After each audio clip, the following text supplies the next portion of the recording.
Welcome to the Fans and Sports Show, hosted by 216 Mike and E.G. LaFleur, and produced by Walt K. Disney. This is a sports show with a college football focus that allows fans to create topics and discussions. So what we want y'all to do right now is to subscribe to our show and join the discussion. We are on Twitter, Instagram, Facebook, TikTok, and YouTube at The Fans Edge.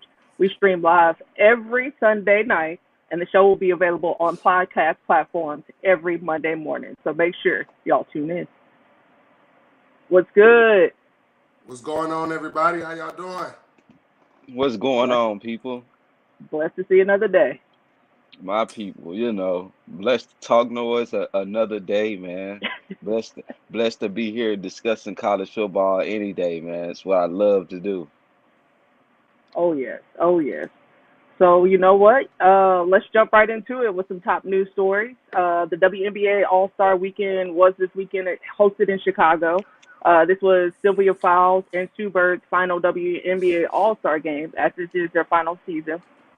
So each player on the All Star team wore the number 42 in honor of BG Brittany Griner, who is still detained in Russia.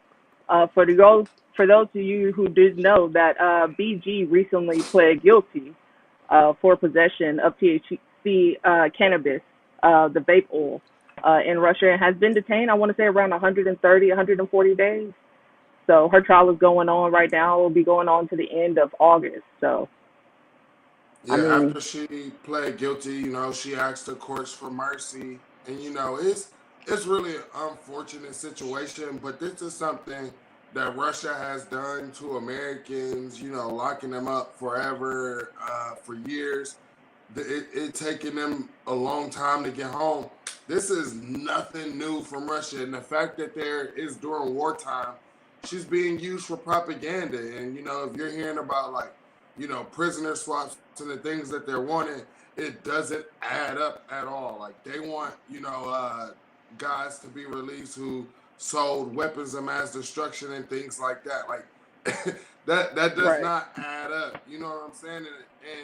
And a lot of people are saying, hey, if this was LeBron, he'd already be home or the world would have already stopped. And I believe that it's not true. And I understand why she had to do it and things like that, and how much she was getting paid and what she doesn't get paid here. But there are other countries that have it. And they might not have to pay as much as Russia, but as Americans, Russia is not where we need to go. Russia is not where we belong. And I mean, they're Especially right reiterating we now. don't belong there. Yeah, it's not a country that's on my bucket list at all. Right. No. And first off, LeBron would never do that. LeBron would never be trying to ease anything on a plane. LeBron is well aware of the rules everywhere he go. He carries himself like a professional at all times. And I think that's where Brittany slipped up. I think she You played had over there in somebody else Russia. hold it for you. Right. She played Yeah. over there in Russia before, so she know the rules. She know how things work more than the average American. So I just don't get the thought behind it, but we need to see Brittany free and back over here, man. Yeah, it's Right. honestly, man, like it's really a sad, unfortunate, situation. And the whole, like, if this was LeBron, the whole all comparisons, man, it need to stop, and we just need to come together because it has nothing to do with that, man. This is, like we said, an unfortunate situation or whatever. And because it is wartime, you know she's being used for propaganda. A lot of people I saw was comparing it to the ball situation, and it's like it's not comparable.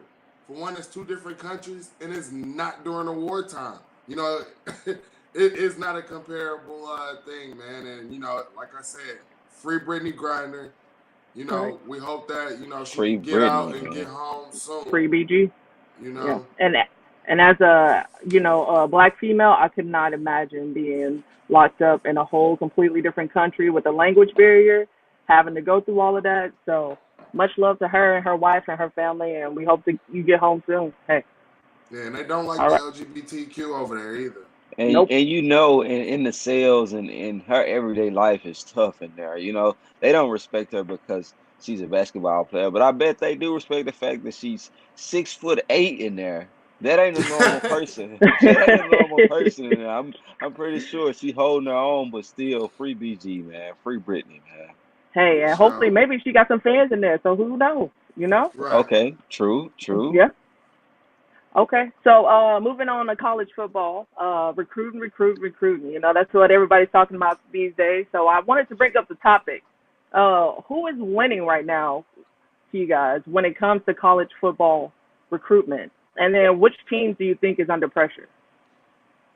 Um, I'll start it off because I don't want to hear anything about Ohio State right now. So I'll start it off. So I feel like everyone that's in the top 10 currently is doing a good job so far.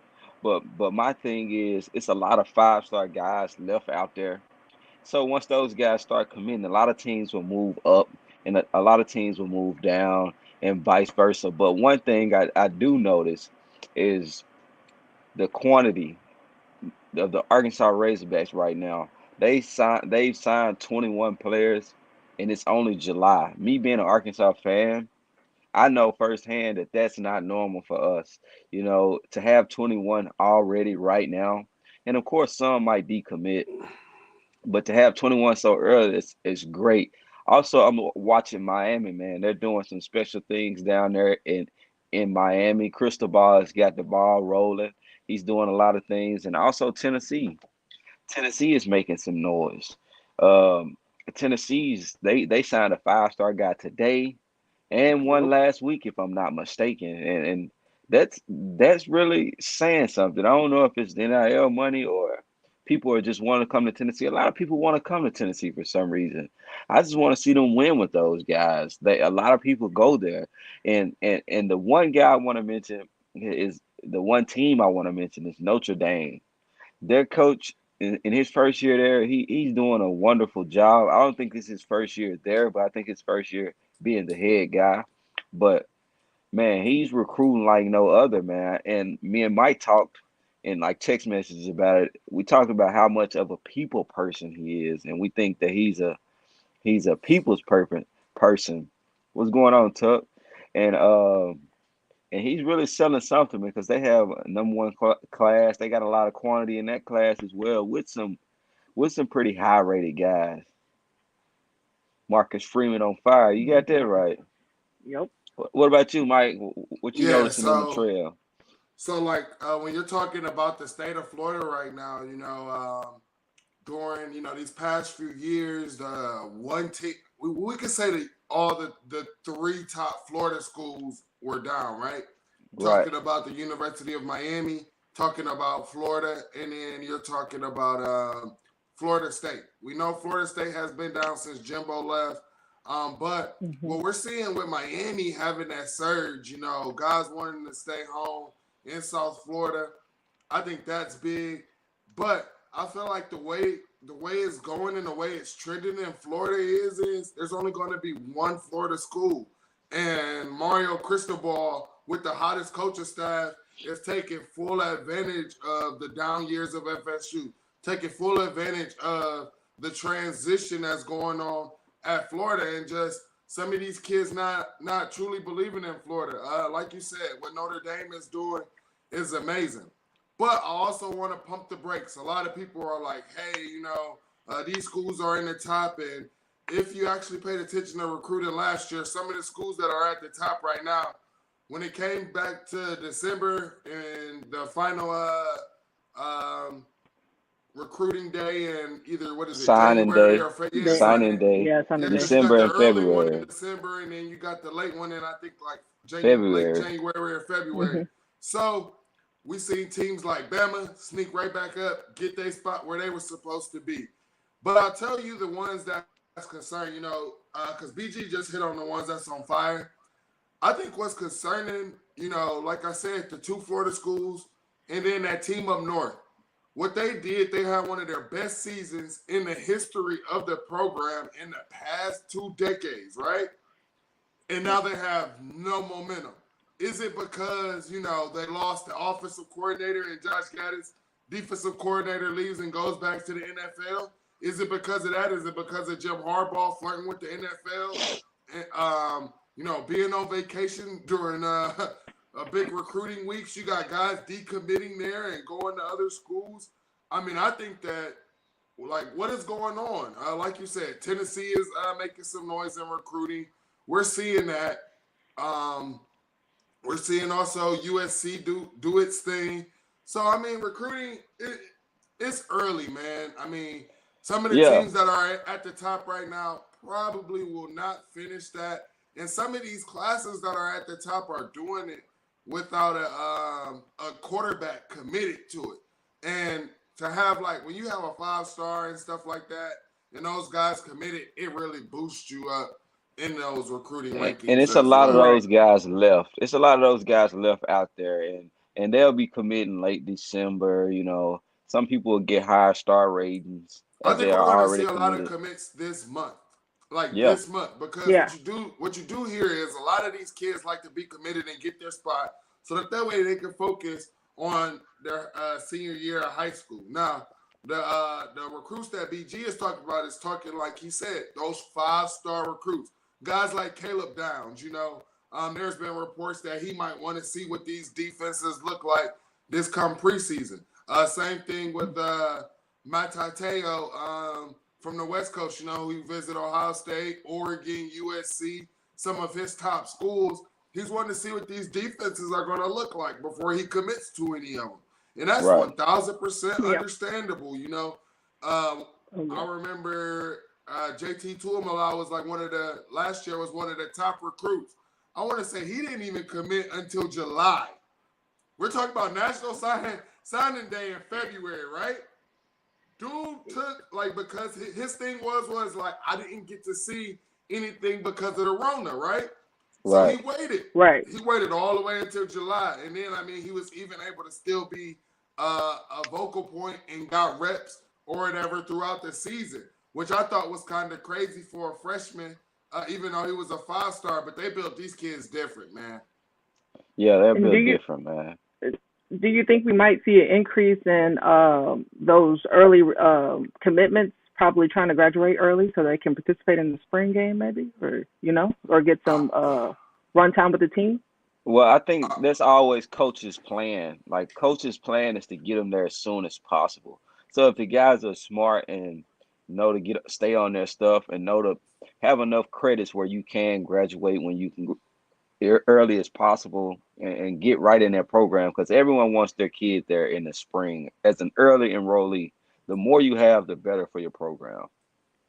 yeah, definitely. Early enrolling has definitely been something that's been trending up. But another thing that is trending is people reclassifying. I think that we're starting to see that a whole lot more.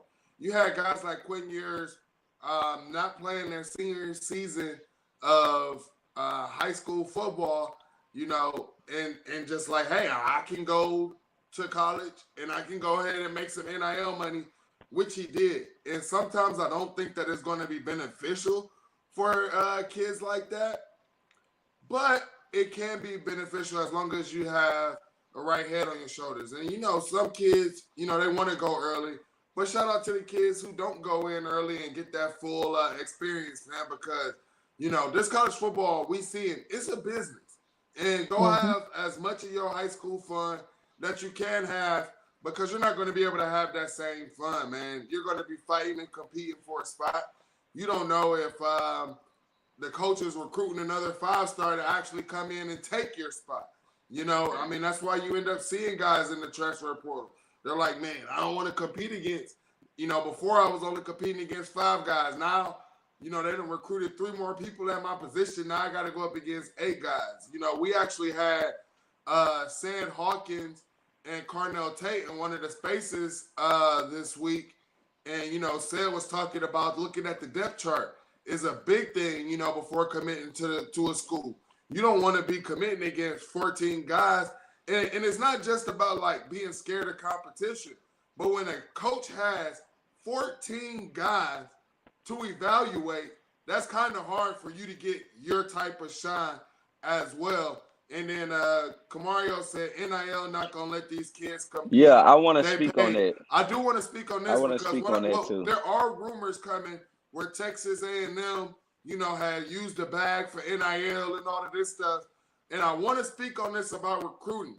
And this I think is sad because you looking at the Jordan Addison thing that popped out and him talking about, hey, he wasn't given the promises that he was given. Same thing we're hearing about Texas A&M freshmen that are there saying that they weren't given the promises that they were getting.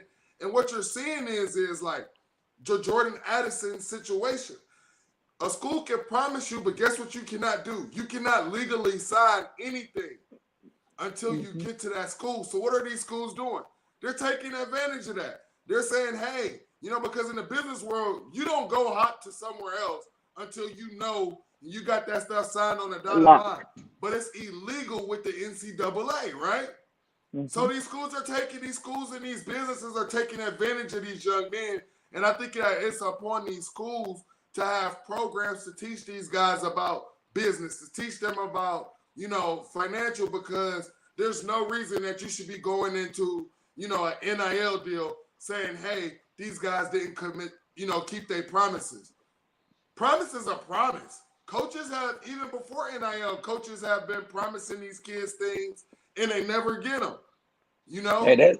that's funny that now that I think about it, yeah, they're just throwing numbers. They throw numbers around, and kids are just bought into the numbers. They're like, oh yeah, 10 million, I'll take that. And now they're not getting what they're promised. I want to know in depth about this Jordan Addison situation. I want to know what I was do going on too. because I saw the article. I didn't open the article. I saw it briefly. So I'm gonna go read into that. But one thing I did over here on like a beat writer page or somebody's page that I heard that Nico Lomalive, or however you pronounce his name, Nico, the $10 million quarterback, he Pajamas. might not be able to play his senior Please. year because he took that Mhm. money. And Yeah. I found that very interesting. And we had a discussion, man. Do y'all think not playing that senior year will slow down your development? Because he is a great quarterback already. Right now, he could play college from 11th grade and go to the NFL. I mean, go to the college. I So honestly believe that. But do you think it'll slow down his development? no, and here's the thing: when you're a commit, right? When you're a commit and the coaching staff actually believes in you, your strength and conditioning coach is going to go ahead and give you a program to start working out, right? Right, Mhm. right, Your position coach has already given you your strengths, your weaknesses, and things that you need to work on. Hey, we want your 40 time at this. Hey, we want you to be able to run a mile in this. Hey, I want you to run 3 miles every day. Like, I don't think that developed now. Reps, one thing that you can't do is take away, from reps. But the game is completely different. Like, these guys are going through spring and, like I told you guys about Quinn Ewers, right? The whole thing about him reclassifying Texas, what they did was he waited till Texas passed the law. The law was Texas said, hey, no high school kids can collect money off NIL. Boom, he reclassifies, gets on up out of there. It hasn't hurt him at all. If Nico has his ducks in a row and he's able to not play his senior year and he can commit and he can start getting in the program, getting his body ready. And that's what I think that a lot of people is discounting. You can start getting when you're able to focus completely on football. Yeah. You know, I mean, it's a lot of things. Like you're talking about getting your body ready for college. That's a whole different style of development, guys. right, You right, know, so right. Yeah. It is. Exactly. I mean, and Especially then when it these comes. guys, they got trainers, man. They got Yeah, personal that's what I was about to trainers. say. They got Trainers. guys. They done been in these QB camps, man. No, you sit Nico down and you send him all of the film that he needs to watch. Everything. I mean, I heard about some because I'm an Ohio State fan. I know this. I heard about guys going to Ohio State and just getting some workouts in with the Right, with the right, strength coach and stuff. You know what I'm right, saying? right. There's a guy committed, Luke Montgomery. I don't even think that he's gonna, supposed to be on campus yet or anything like that. But he's going to Columbus like almost every weekend, trying to get better, Don't tell on trying to Ohio work. State now. You know Right. some of that's It's not illegal. illegal right now, So it's not illegal for these kids to do that, to go to these camps and things like that. It's not illegal for them to do that. Yeah, So camp's not illegal, but you're acting like he's just driving down there having a good time. if your home school is right there, right down the road, just 30 minutes away, you're gonna go. You hear about these Yeah, kids taking you'll have multiple a you'll visits have and a things like you'll that. have a good enough So excuse of why you were there if you were that close. yeah, you definitely do. I mean, shoot, most of these kids do. I remember the story of Torrance Gibson. If anybody doesn't remember Torrance Gibson, highly sought out QB out of American heritage. Ohio State was having a camp one day, and boom, boom, boom. Next thing you know, Torrance Gibson pops up with this random dude or whatever who drove him up from Florida to Ohio State camp. Ohio What? State Dang. had no Yeah. idea. Ohio State had zero idea that he was coming. Cheaters. He just showed Uh, up. But no, what uh, it was, see, and this is another thing. And It this was is his why I friend say or that these Ohio State. kids, these kids gotta have good people around them, because this guy was actually like, oh, I'm gonna drive Torrance Gibson up here and Ohio State gonna pay me this money. And that's not what happened when he got up there. It's just not. but another thing I want to talk about when it comes to recruiting. Um, I noticed A&M after they like Mike he briefly said something about it last week. A&M they signed their 31 guys, and this year they're almost irrelevant on the trail right now. I Watch the wonder why. transfer portal. Right. I wonder. Mhm. I said that on one of our very earliest shows. They're either gonna have a very successful year or a big transfer year. But Yep. anyway, I wonder how teams manage to be at their top spot and still be there every year. Like Alabama, regardless of how many guys they sign, they're in the top spot every single year. They're at the top every single year. What do you do to keep it like that? Like, well, the championships, of course, keep guys coming I every mean, the single year. champion speak Coaches. for itself. The NFL, like, if I know if I go to Bama, right, I at least have, at minimum, I have an 80% chance to go into the NFL. You You know, going you gonna go to the so NFL, win conference, or win the championship multiple times. Or win a yeah, ring. Yep. I mean, and when you think about it, man, most of these kids when they're committing to these top tier programs like Bama, Georgia, and stuff, you know, these schools have a whole wall. Here's what we have. How many players we had that got drafted by this team or played for this team? Right, right. I know that they do that at Ohio State, man. I mean, when we saw the video of the kid going into Texas A&M and looking for like where the trophies, where's That the was proof? disrespectful. Where's That the was proof disrespectful. in the pudding, right? That's the thing. Where's the proof in the pudding? And if you don't have it, then you know you're going to be. I'll put it to you like this. Let's talk about that team up north. Can y'all let the people know what that team up north is for them real quick? Michigan. All right, so that team up north, they made all of these promises to guys like Donovan Peoples-Jones, right? They made all of these I promises to remember that players guy. like Tariq Black, top wide receivers. I'm talking about Yeah, top wide receivers in the nation. But yeah. guess what they did? They ended up Donovan Peoples-Jones really A and should have M. came back, and he probably could have Yeah. worked and been a higher draft pick. But he was tired of it, going to the NFL. And really, he hasn't had a bad career. But one thing that people don't realize is a lot of times where you drafted matters. And yeah, you could have been drafted in the third or fourth round, but they're not going to give you the same looks as they're giving the guy who they draft in the first or second round. Why is that? Because it comes down to money. You could be undrafted and be better than that guy who was the first round. But because of how Exactly. much they have to pay him, they're gonna sit there and say we gotta have him on the We roster. got to We try him ain't got out. yeah, we gotta We try. got to give You him more know? Yep. chances than a guy that's on scout team. That's But that's I what mean makes let's football hard because those type of guys going to get first looks. Those big names, those early draftees, it's just like going back to high school and college. The people that got the big names, they get all the looks, the first look. You got to make the most of whenever you get a look when you're trying to come from the bottom. You got to make the most of every single look. everybody was like, how did Ohio State get like two top five-star wide receivers and stuff. And what they said was we're sitting there, we're watching TV. This is exactly what they said.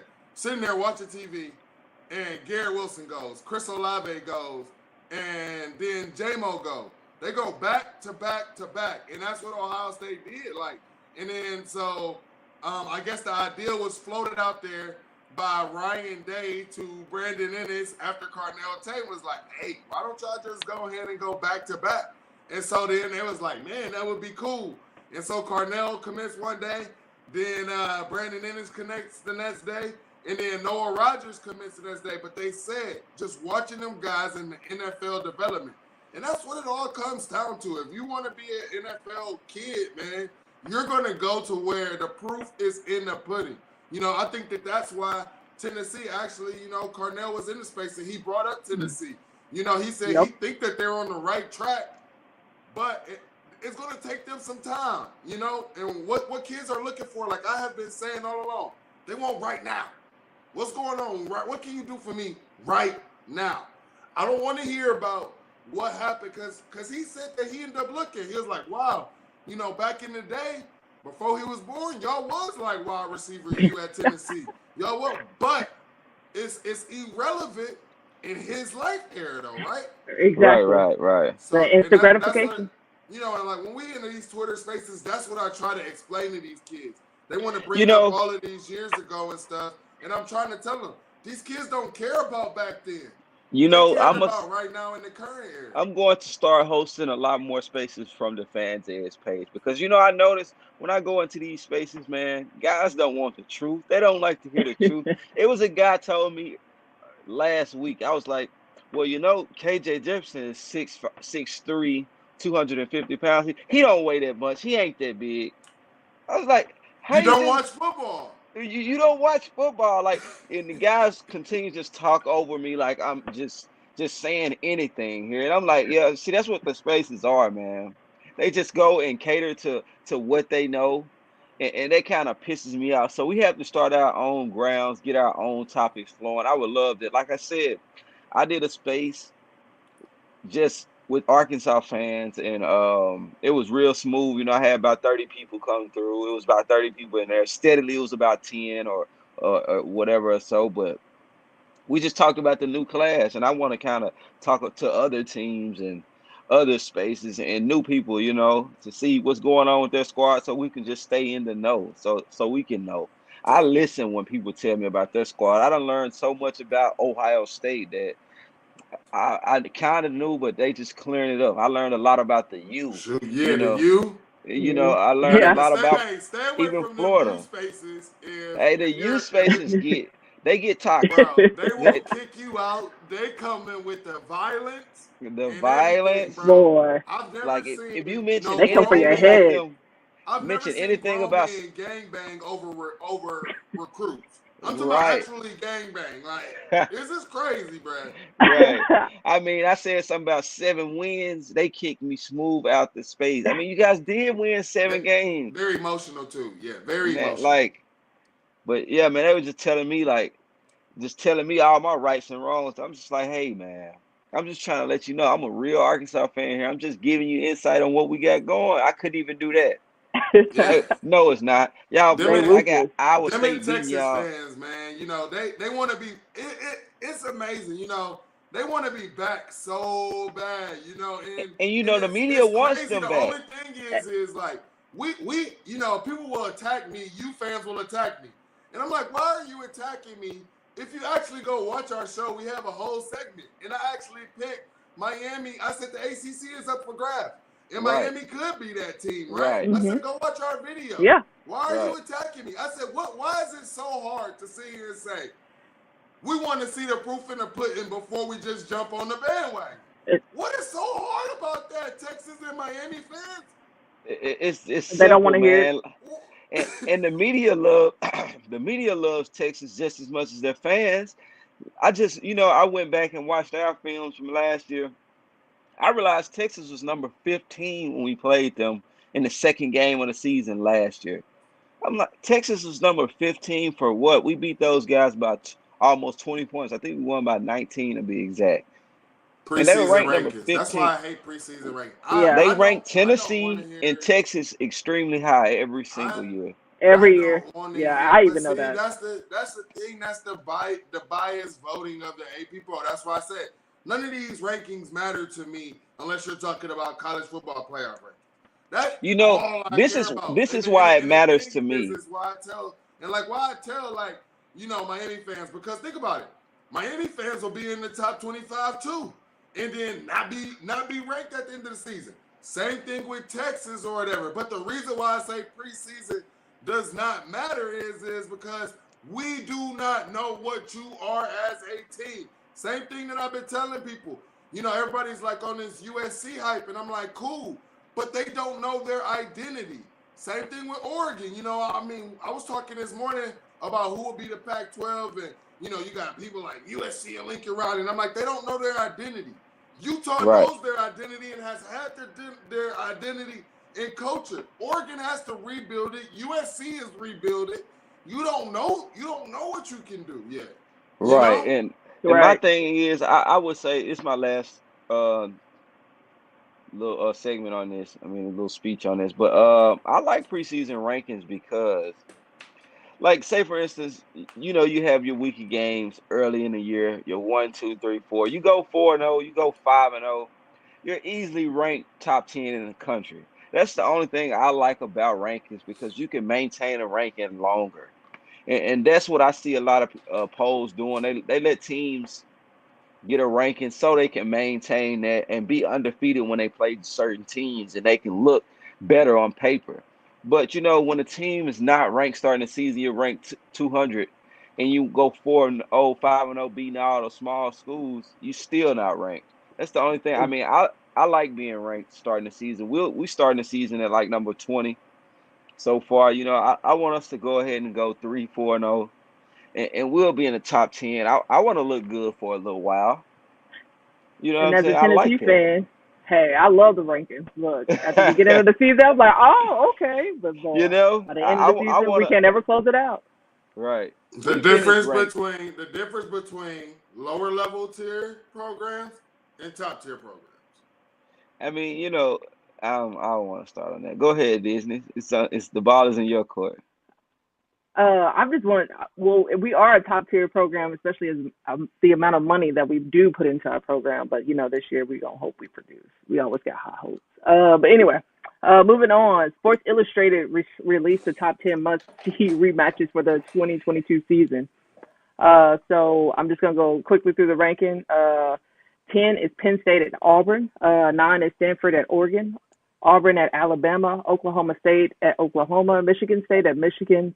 Oklahoma State at Baylor. Ole Miss at Arkansas. Texas versus Oklahoma.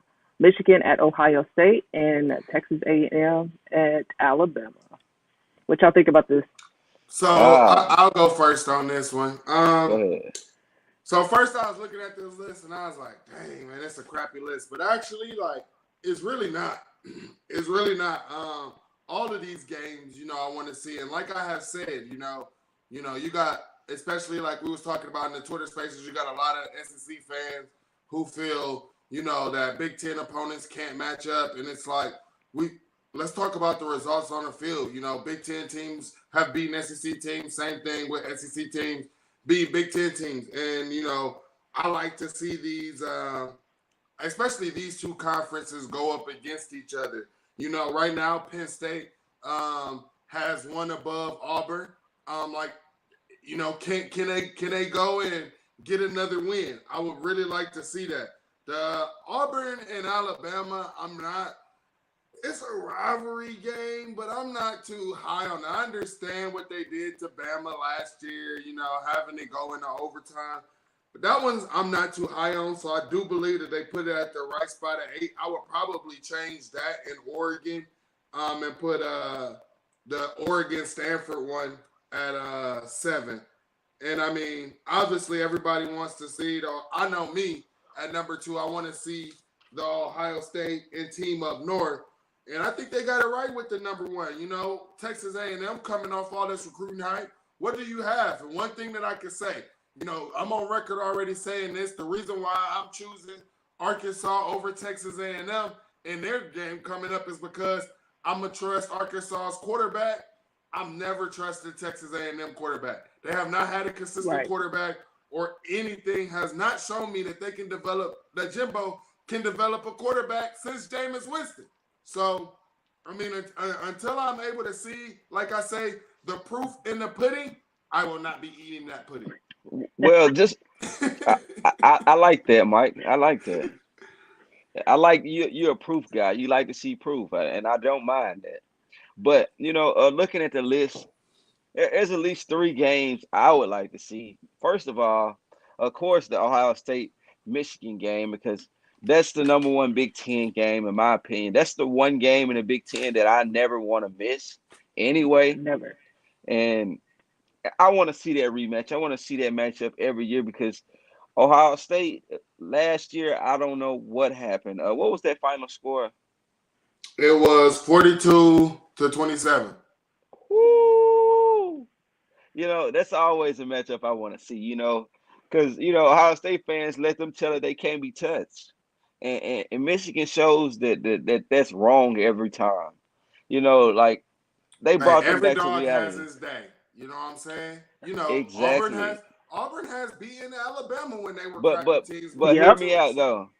I would like to see that Auburn Alabama game. Don't sleep on it because it's just the physicality of the SEC, man. Auburn is the one team they always physical enough to play with anyone. Some years they just don't have enough athletes to beat people. But the reason why they were so tough against Bama is because they're just as physical. They're just as physical in the trenches. They got the guys that are just as big as those guys, and it's always a tough game. Nick Saban knows not to overlook those guys, even though people on the outside looking in and be like, "Oh yeah, Bama's gonna win that game." That game was close, and of Oh yeah. course I want to see, the Arkansas Ole Miss matchup. They got us last year. We failed to convert a 2-point conversion. I was proud of my coach for having some guts and going for two in that situation because we was in overtime. It was late. We scored 50 points. It was time to do it. We was losing players. Players were getting hurt in that game. It was time to go for it. And I'm proud of my coach. We came up short. Our quarterback, he's kind of gets tunnel vision and he just looks for one or two players sometimes. And it's time for him to grow up. And so and I go want to through his see him progressions. Yeah. Yep. go through his progression. So it's like he messed that 2-point conversion up. We had guys open. He threw it to the wrong guy. We lost that game like that. So of course that matchup is in Fayetteville this year. Bring it on, Lane Kiffin. I want to see that rematch. Yeah, You and know, one thing that you'll always hear me say about rivalry games: throw the numbers out the window, throw the rankings out throw the them out. window. Throw them It out. don't in rivalry games. It don't matter. I've seen Mm-mm. that team up north ruin Ohio State season when they suck. I've seen Ohio State ruin that team up north season. You know, so I mean. That's one thing I love about the rivalry games. I love the chipping, chirping, the like you said, the physicality. If you watch any rivalry game, there's some physicality, you know. So I love it. I want to say even the they would call it the Red River Shootout, and sometimes it would be a shootout, but sometimes, Yep. man, I want to say actually like the past couple years, it wasn't really a shootout. It was like them boys were struggling to get points, man. So I Yeah. mean, I love it. I love it. Hey, y'all think of any rematches that weren't listed that y'all would like to see this upcoming season? Mm. Um. I could tell you one that wasn't from the a rematch from the 2021 season, but I'll take it it was to the from a long ACC. time. It was a long time ago. Um, I was on our schedule, and Mm. they ruined Ohio State season. You know, one year beating us, um, and now they come to Columbus, and I'm ready to give it to them. Okay. That's a Okay. rematch that I'm ready for, man. That cross division games, man, in the Big Ten. I'm looking forward to that. You know, Kirk Ferentz is one of those top coaches in the Big Ten, but hasn't been able to get their offense together. I do want to see if they get their offense because their defense, they was a top ranked team and the defense was holding them together. I do want to see what their offense can do this year, and maybe they can, get the ball moving on that.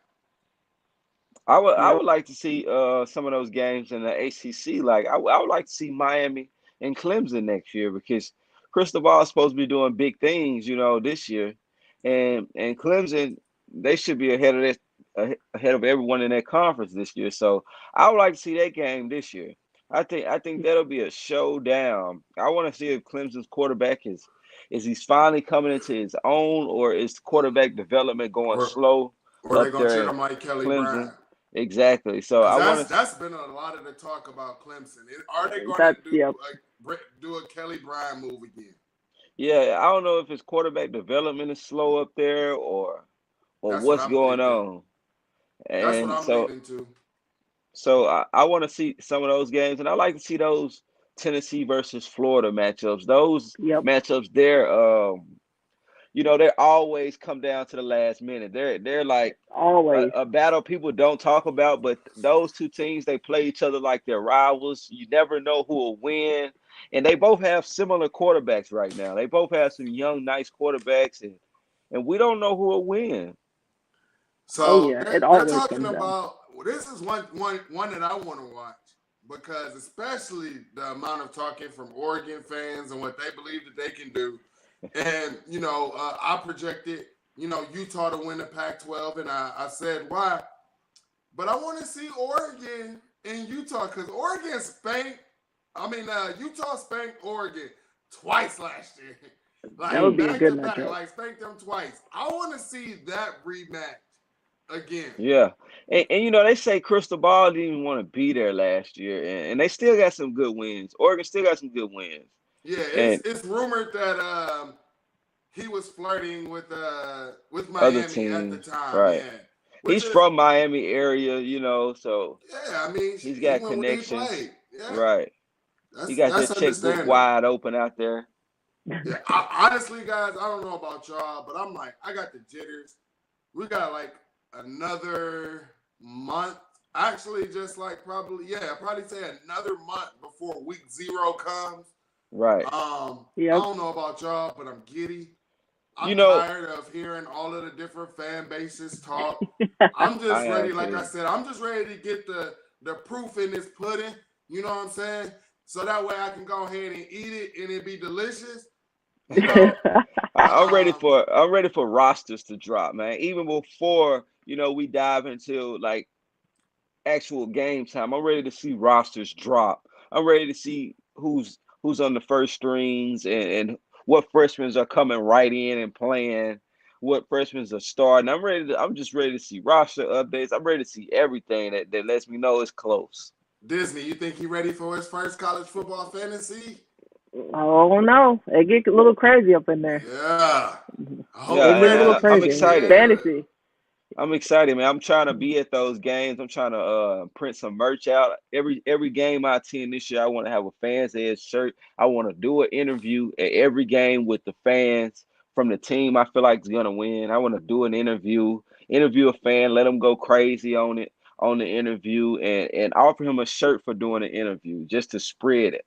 And just simply the logo on the front with at the fans edge on the back, so people in the stands could just be following randomly. They wondering who you are, checking us out. I want to make sure I try to do that this upcoming season too, man. And I want y'all to try to do it as well when y'all go to games. Just print the merch out, get out rising up. I think during the season we'll jump a lot. Oh yeah, Oh I yeah, know. yeah. I mean, I honestly I think come August, a lot of people will be tuning in. A lot of people will have questions. A lot of people will have topics that they want us to jump in on. You know, and like I said, we got to bring you all some more breakdowns of these other teams that Right. are coming up. So it's in the works. It's in the works. The messages have been sent out. We're waiting for a couple more replies, but trust me, it's been in the works. We will be talking about your team, especially the people who have been in here, and I know who your team is. We will be bringing up And talking about we your team will be for we sure. will Yes. be doing that. I'm excited about the Producer season, Disney, man. you got Oh anything yes. else for the squad? That's about it. Just make sure y'all continue to follow and on follow us on all social media platforms: Facebook, Twitter, Instagram, YouTube, all of that. We will be interacting with all of our followers throughout this week, coming to you with highlights and video clips from this last segment. And if you want to discuss anything on the Fans Edge, make sure you drop us a little like and a comment. And I think that's about it. If y'all have any other things else, you can check us out tomorrow morning. We're going to be on all podcast platforms, and just in case if you missed a part of tonight's show. And then that's us. Thank you for watching the Fan Edge. Let's go. Peace, and we out.